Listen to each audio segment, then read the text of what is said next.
Well, hello there. Come on in. I'm Chris Brown. I'm your humble chimney sweep. I was just going over your chimney inspection report, but now that you're here, make yourself comfortable. Let's go over it together, shall we?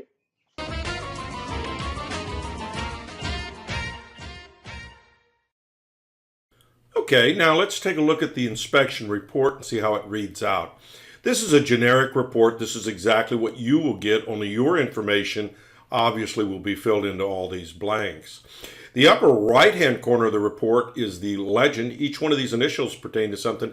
A is consistent with the age of the chimney. B, see comments below. C, repairs needed. D, need further evaluation. Or E, not applicable. And they're placed into the boxes next to the parts of the chimney that can be easily identified in this diagram. And then, of course, you'll find my comments here below. Now, let's take a look at your personal report. So stay with me.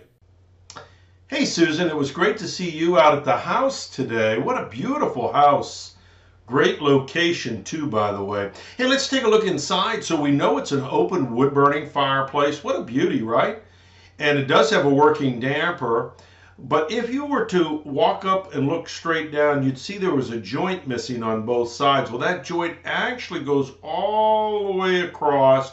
It's called a profile joint, and it's actually where the hearth extension, the part that extends into the room, and the hearth itself, which is the floor of the firebox, connect. And what's underneath there is a wood beam, a 2x10.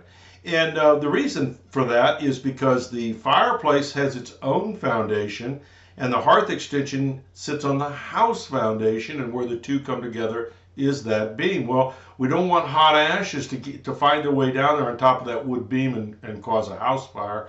And by the way, it's not only common sense, but it's a code violation. So it needs to be repaired with refractory cement, and I've given you a price on doing that. Got a gas log lighter here. Remember, these gas log lighters do not have pilots.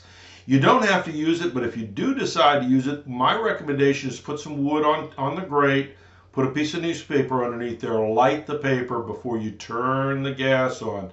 The gas goes on and off with this key valve that fits into this little box right here.